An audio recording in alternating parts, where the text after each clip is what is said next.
기자회견을 시작하겠습니다. 오늘 기자회견의 발언이 끝나고 옆 공간에서 추가 브리핑이 있을 예정이니까 질의는 그때 부탁드리고요. 먼저 오늘 법률을 발의하신 양정숙 국회의원의 모두 발언을 듣겠습니다. 안녕하십니까. 비례대표 양정숙 의원입니다. 일제 강제징용 피해자분들에 대해서 이미 대법원에서 확정 판결이 났음에도 불구하고 오랫동안 손해배상금을 지급받지 못해서요. 이번에 빠르고 실질적인 구제 방법을 법안으로 발의하게 되었습니다. 예, 이 법안은 오랫동안 피해자분들을 위해서 소송 지원을 해주시고 법안 마련, 또 각종 공청회, 또 성명서 발표하신 대한변협의 일제피해자 인권특별위원회 위원장님 비롯한 위원들과 피해자 단체분들이 같이 하셨습니다.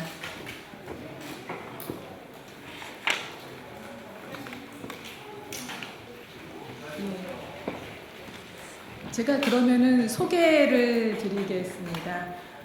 우선 여기 일제 강제징용 피해자분들을 위해서 대한변협에서 재판해 주시고 법안 마련까지 해주신 대한변협 일제피해자 인권특별위원회 위원분들이십니다. 어떻게 성함은 각자 성함까지는 안 나가도 되나요? 예. 대한변협에서 세 분 변호사님 나오셨고요. 그 다음에 피해자 단체에서 나오셨습니다. 그러면 다음으로 저희 대한변협의 일제 피해자 인권특위 위원장이시고 일제 강점기 피해자 인권구제 소송 항일 변호인단 최봉태 위원님 발언 부탁드리겠습니다. 방금 소개받은 대한변협 일제 피해자 인권특위 최봉태 변호사입니다. 지금 이 법안을 저희들이 만든 역사를 말씀드리면은 일본 변호사 연합회 하고 저희들이 2009년부터 10년 이상 여러 가지 이 일제 피해자 문제를 해결하기 위해 가지고 많은 법리적인 연구를 공동으로 해왔습니다. 그래서 10년 정도 양국 변호사들의 지혜가 담겨 있는 법률이다 이렇게 생각하시면 좋겠고요. 이거는 우리 대한변협만의 노력이 아니라 일본에서 이 재판을 했던 일본 변호사님들의 노력도 같이 들어가 있다 이렇게 보시면 되고, 법안 내용과 관련되어 간단하게 설명을 드리면은 지금 이 한국과 일본 사이에서 이 일제 피해자들의 구제, 특히나 이 재판 대법원 판결의 집행 문제 때문에 지금 한국과 일본이 긴장을 하고 있는데, 우리가 강제 집행을 하면은 일본에서는 보복을 하겠다 이렇게 지금 하고 있는데, 이런 불행한 사태를 막아야 된다 하는 그 사명감으로 지금 양정숙 의원님께서 법안을 발의를 하게 되었습니다. 지금 한국과 일본이 지금 이렇게 일제 피해자 문제로 인해서 갈등을 겪는 근본적인 원인은 뭐냐면은 아베 정권이 일본의 사법부 판단을 무시하고 사법부의 판단에 부당하게 개입을 하고 있기 때문에 이 한일 간의 갈등이 생기고 있습니다. 그래서 우리가 일본 최고재판소가 개인 청구권이 살아있다고 판단을 하고 자발적인 구제를 촉구하고 있는 상황이기 때문에 일본 최고재판소 판례 취지에 따라서 일본 정부나 기업들은 자발적으로 구제할 수 있는 길을 법안에다 명시를 해놨습니다.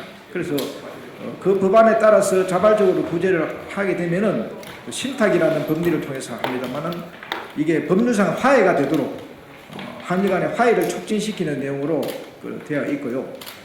또 이 일본 정부나 기업이 일본 최고재판소 판례 취지에 따라서 피해자 구제하는 것은 당연합니다만은 한국 정부나 기업도 마찬가지로 65년 당시 이 정권 협정을 어설프게 맺은 책임이 있습니다. 그래서 경제협력을 통해서 이 피해자들의 고통을 외면했던 잘못이 있기 때문에 우리 법원에서도 어떻게 판단하냐면은 이 일제 피해자들에 대해 가지고 책임이 있다는 게 우리 법원의 판결입니다. 그렇다고 해서 일본 정부나 기업이 면책된다는 이야기는 아니죠.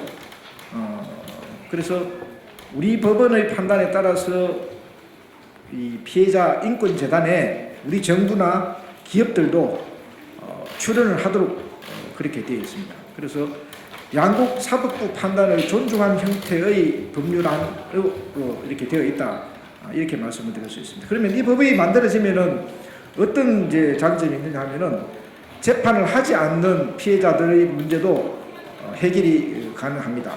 그리고 군인 군속 문제도 함께 해결이 가능하고, 또 이게 지금 일본군 위안부 문제가 이거 2015년도 12월 달에 한국과 일본 사이에서 어설프게 맺어지고 있어서 일본으로 받은 그 10억 엔을 이러지도 못하고 저러지도 못하는데, 그 부분도 일본군 위안부 문제도 해결할 수 있는 길이 그게 적혀가 있습니다.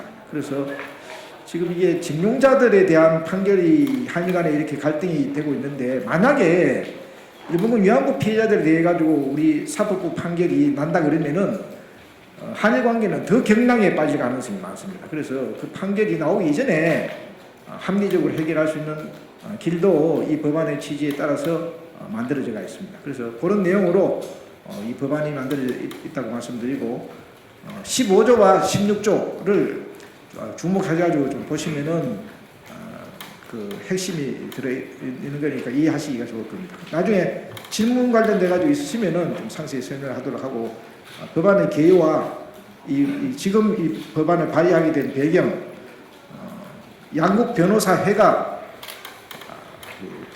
공동으로 노력해서 만든 그런 내용이다. 그리고 지금 양국이 피해자 문제 해결하려면은 법대로 하면 됩니다. 법대로 하고 판결을 존중하면 되는데, 지금 양국 행정부가 사법부 판단을 존중하고 있지 않아서 한일 간의 갈등이 남아 있으니까 이런 부분을 좀 잘 보도해 주시면 감사하겠습니다. 이상입니다. 다음으로는 피해자 유족센터에서 윤경남 의원님의 발언입니다. 예, 소개받은 윤경남입니다. 간단하게 몇 자 적어온 것 그대로 읽어드리겠습니다. 일제 강제동원 피해자들에게 역대 한국 전 정부들은 지나칠 정도로 외면하고 있었고, 피해자들이 배상을 요구할 수 있는 권한, 즉 개인 청구권은 소멸되지 않았다는 공식 문서로 1991년 일본 참의원 의원회회에서 한일 협정으로 한국 정부는 외국 보호권은 소멸되었으나 개인 청구권은 소멸되지 않았다라고 일본 조약국장이 밝혔습니다. 이후 한일 양국 간의 별도의 협정이나 피해자 배상 문제에 대한 협상이 없어서 전혀 달라질 아무런 이유가 없는데도 고노다로 일본 전 외무상도 개인 청구권은 살아있으나 이미 다 해결됐다라고 앞뒤가 맞지 않는 궤변만 늘어놓고 있으니 참 기막힌 현실입니다. 2018년 말 대법원 강제동원 피해자들의 승소 판결을 받아들일 수 없다, 대응 조치를 취하겠다 등 호들갑을 떨었으나 지난 12월 14일 누가카 후쿠시로 한일위원연맹회장 등 일본 측 대표단에게 문재인 대통령님은 한국 대법원의 강제징용 사법부 배상 판결을 존중, 개인 청구권은 소멸이 아니라고 과거사를 직시, 한일 미래 지향적 발전 관계는 별개로 진행되어야 한다며 위안부 화해치유재단의 해산 문제와 관련해서도 양 국민의 적대 감정을 자극하지 않도록 신중하고 절제된 표현이 필요하다는 뜻을 전하였습니다. 저는 일본 평상 12년 6월 9일 후생성 사회 업무과장으로부터 파푸아 뉴기니 기르아에서 행방불명이라 통보를 받은 1917년 11월 21일생 지금 살아계신다 하면 103살이 되시는 윤만선 씨 아들 82세 이살 윤정현입니다. 눈도 마주치지 못하고 전무기 때 헤어져서 지금까지 8순이 지난 하얀 머리가 된 오늘까지도 꿈에서도 단 한 번 뵙지 못하였고 친구들이 아빠 하고 부를 때 그들이 가장 부러웠습니다. 일본 기관에 6조 원 이상의 공탁금이 예치되어 있다라고 아베 총리도 인정한 사실들을 국민을 위해 일해야 할 우리 전 정부들과 외무부는 한일 협정으로 다 끝난 일이라고 일본 정부를 앵무새처럼 대변해 왔습니다.